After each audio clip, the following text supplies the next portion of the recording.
이제 한국 드라마가 전 세계 탑10에 오르는 건 별로 신기하거나 놀랄 일이 아니게 됐습니다. 한국은 팬데믹이라는 어려운 시기에서도 쉬지 않고 히트작을 만들어내 컨텐츠 강국으로 올라섰는데요. 그렇다 보니 프랑스는 특별히 공을 들여야 하는 컨텐츠 강국으로 한국을 선정했습니다. 아예 특별 전담팀까지 꾸려 한국 제작자들에게 러브콜을 보내오고 있다는데요. 그 조건들을 살펴보면 제작비 지원, 세금 환급, 최첨단 스튜디오, 예술가들을 위한 숙소 제공 등 아주 파격적이었죠. 한때 프랑스는 한국의 문화에 굉장히 무덤덤해하던 나라 중 하나였는데요. 그랬던 프랑스의 입장이 송두리째 바뀌었다는 것이 너무나 흥미롭습니다. 그러자 프랑스 언론들은 한국에 대해 연일 보도를 하고 있다는데요.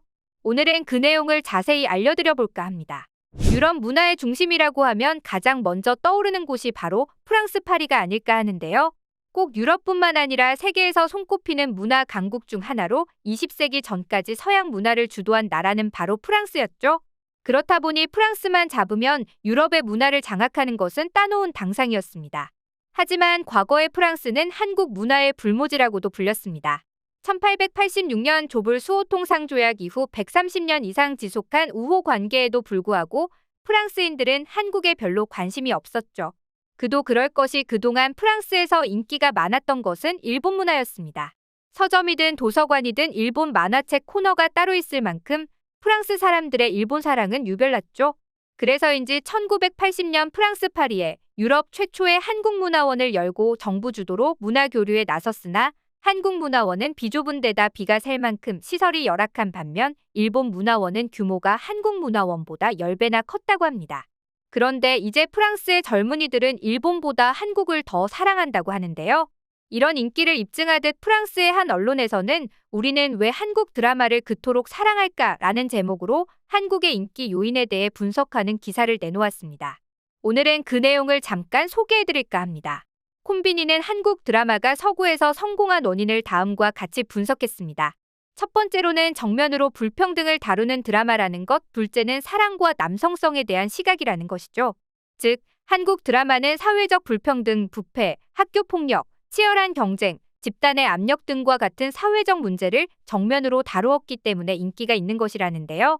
게다가 한국 드라마는 서구 드라마와 달리 돌려서 말하지 않고 직접적으로 현대의 자본주의와 경쟁 이데올로기를 비난한 점도 인기 요인이라고 말했죠. 맞습니다. 전 세계를 강타했던 한국 드라마들을 보면 오징어 게임, 더글로리, 소년심판과 같은 드라마였습니다. 오징어 게임의 경우만 보더라도 빚에 쪼들린 경쟁자들이 인생을 바꿀 거액을 받기 위해 목숨 걸고 경기에 참여하는 드라마입니다. 사실 이 드라마에는 실제 한국 사회에 내재한 문제들을 묘사한 것으로 더욱 호평을 받았는데요. 바로 빈곤, 탈북자들의 역경, 정경유착 및 비리입니다. 주인공 기훈의 경우에는 가난에서 벗어나지 못한 실패한 노동자의 전형적인 모습을 보여줍니다. 그리고 더글로리도 마찬가지입니다.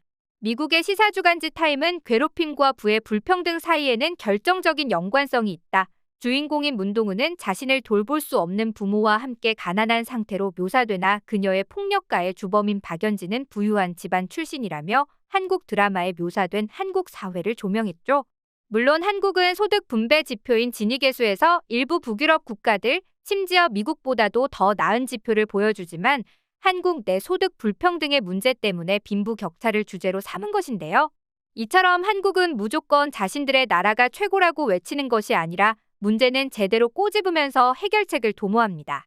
사실 권력 자본주의, 치열한 경쟁, 사회 불평등, 부패, 학교폭력, 경쟁 등과 같은 문제는 한국만 겪는 것이 아닙니다. 많은 나라들이 겪고 있는 보편적인 문제죠. 하지만 직접적으로 사회 문제를 적나라하게 다루는 건 한국이 제일이라는데요. 그리고 이런 모습이 외국인들에게 무척이나 신선하게 느껴지는 것이죠.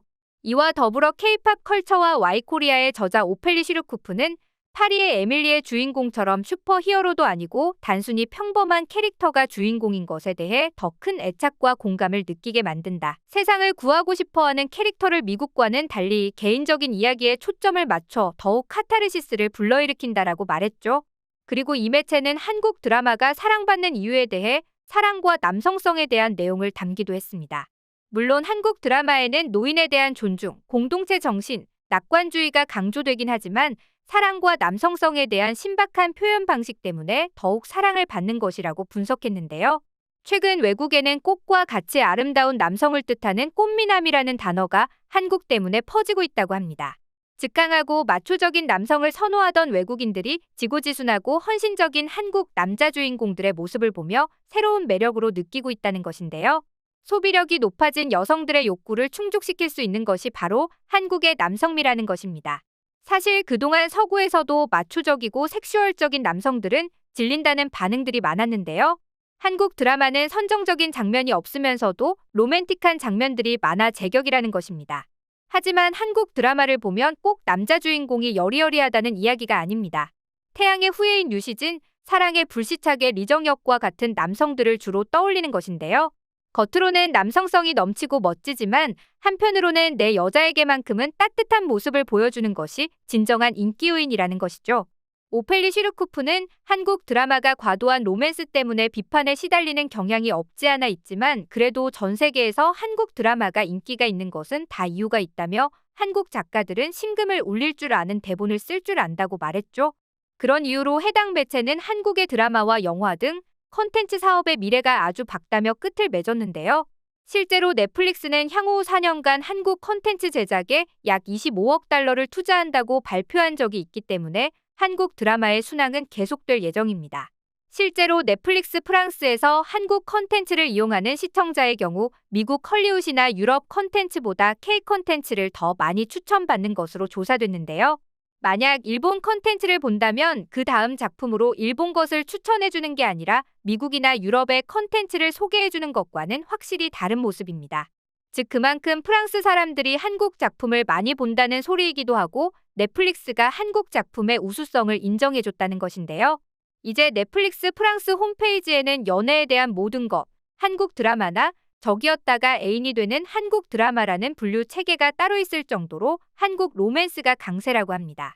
그런 덕분에 한류는 계속해서 퍼져나갈 것이라는 예상인데요. 연구 결과에서 드러나듯 현재 세계 시장에서 한국 콘텐츠의 경쟁자는 타국이 아닌 과거에 잘 만든 한국 드라마가 된 것입니다. 이제는 이런 한류를 토대로 2000년대 초 파리 시내 10여 개에 불과하던 한식당은 현재 200개를 돌파했습니다.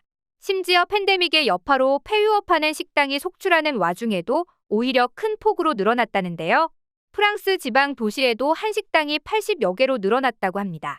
현재 많은 프랑스 젊은이들이 드라마, K-팝, 화장품 등 한국 문화를 접하고 한국어를 배우고 있다는데요. 퐁피두 센터 홍보국장인 베나에르는 과거 프랑스는 아시아 문화를 일본을 통해 접했고 많은 인기를 누렸다. 하지만 요즘 젊은이들의 선택은 한국이다. 한국 문화와 음식에 많은 관심을 보이고 한국말을 배우고 싶어한다. 프랑스와 한국은 비슷한 점이 있다. 문화는 정체성이라 중요하고 더 활발한 교류가 이뤄질 것으로 예상한다고 말했죠. 이런 모습을 보니 정말 한류 붐을 타고 프랑스 내에서 한국 문화에 대한 관심이 정말 뜨겁다는 사실을 알 수 있었는데요. 그야말로 지금 한국과 프랑스 양국의 관계는 역대 최상이라고 볼 수 있습니다. 한국적인 것이 세계적인 것이다라는 말처럼 이제는 한국적인 특성이 오히려 외국인들에게 사랑을 받고 있는데요. 앞으로도 한국이 더욱 많은 사랑을 받길 바라며 오늘의 영상 마치겠습니다.